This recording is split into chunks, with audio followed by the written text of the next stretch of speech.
Okay, this video is about multiplying fractions and dividing. Takes you back.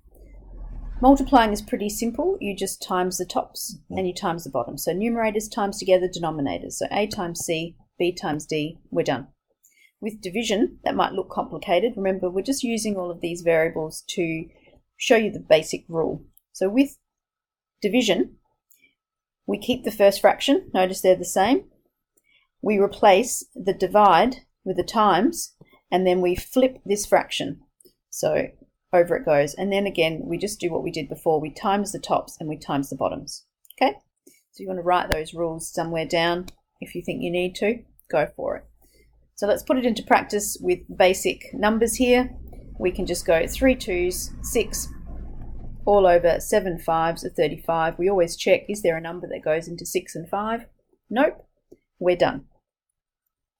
When we have slightly bigger numbers, we can do exactly the same thing and say 12 times 35 and 7 times 36, but that's going to be a little bit of a pain, especially if we don't have a calculator to work out 12 times 35.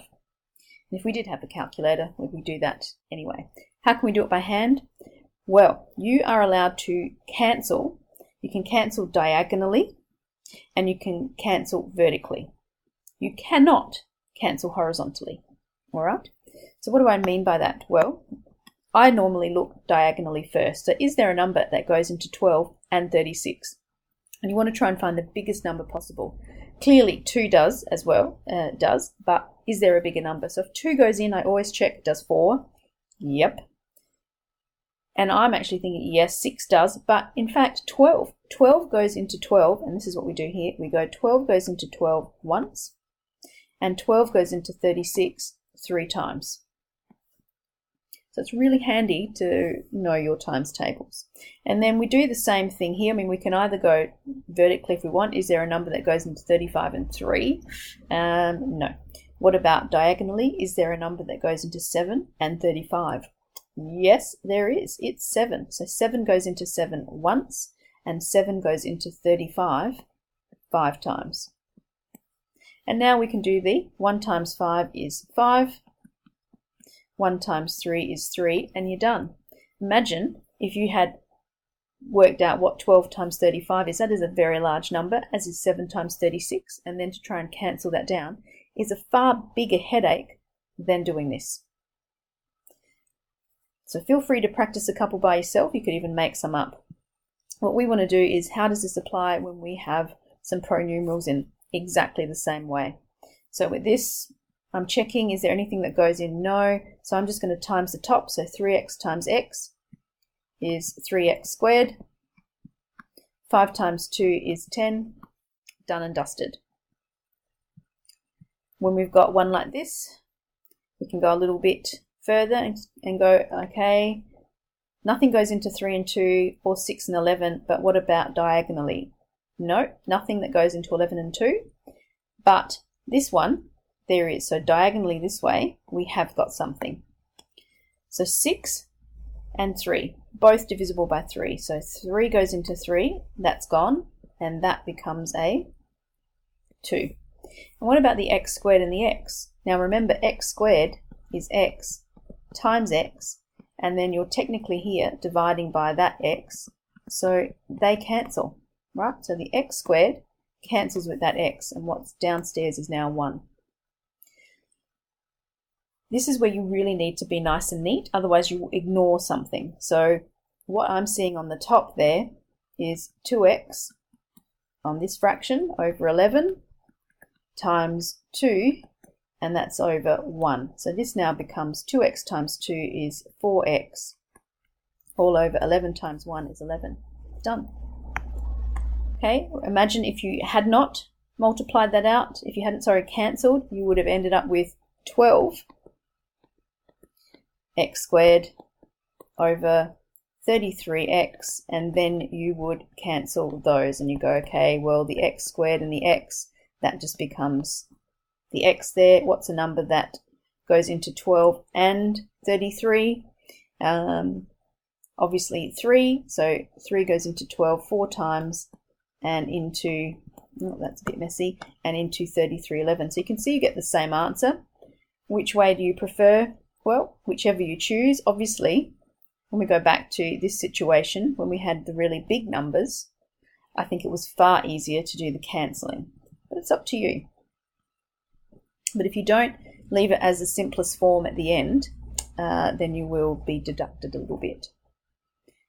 Okay, what about this one? Just getting a little bit carried away now.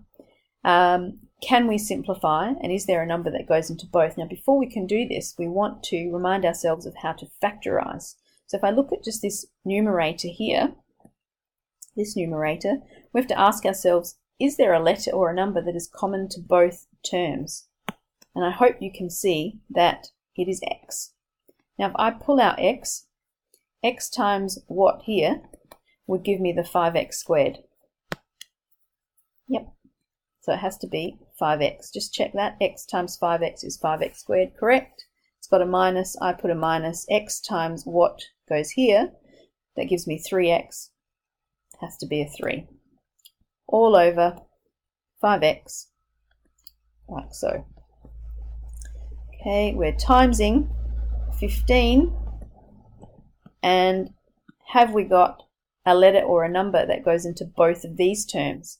Once again, start with the numbers first. Is there a number that goes into 6 and 18? Again, 2 does, but look for the biggest number possible. In this case, it's 6. All of them, both terms also have an x, so I'm going to pull that out. So 6x times what gives me 6x squared? That's x. So 6x times x is 6x squared. And 6x times what gives me 18x? That's 3. Now, you can work that out by saying what times what, or technically what you're doing is you're actually going through here and you're dividing each term by 6x. So 6x squared divided by 6x is 1x. 18x divided by 6x is 3. So it depends on how you feel, really. Okay, and now we want to do the cancellation thing, just to see if we can make our life easier. Otherwise, we've got massive things to cancel here. So what can we do? Well, there's an x here and there's an x here, so they cancel. I can cancel vertically if I want, but I'm going to look here diagonally that 5 goes into 5 once and 5 goes into 15 3 times. So now I put it all together and we will have the top line 3 times 5x take 3. Oh, hang on, look at this. 3 and 6. So I can actually go a little bit further. So I could actually here cancel this to be a 1 and this to be a 2.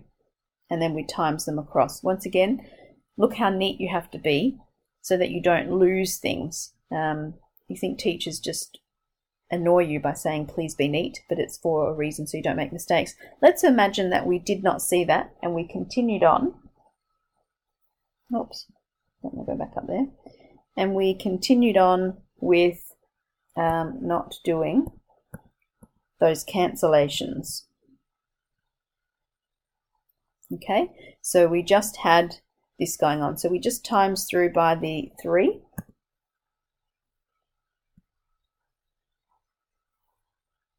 So times through by the 3, we get 3 times 5x minus 3, and downstairs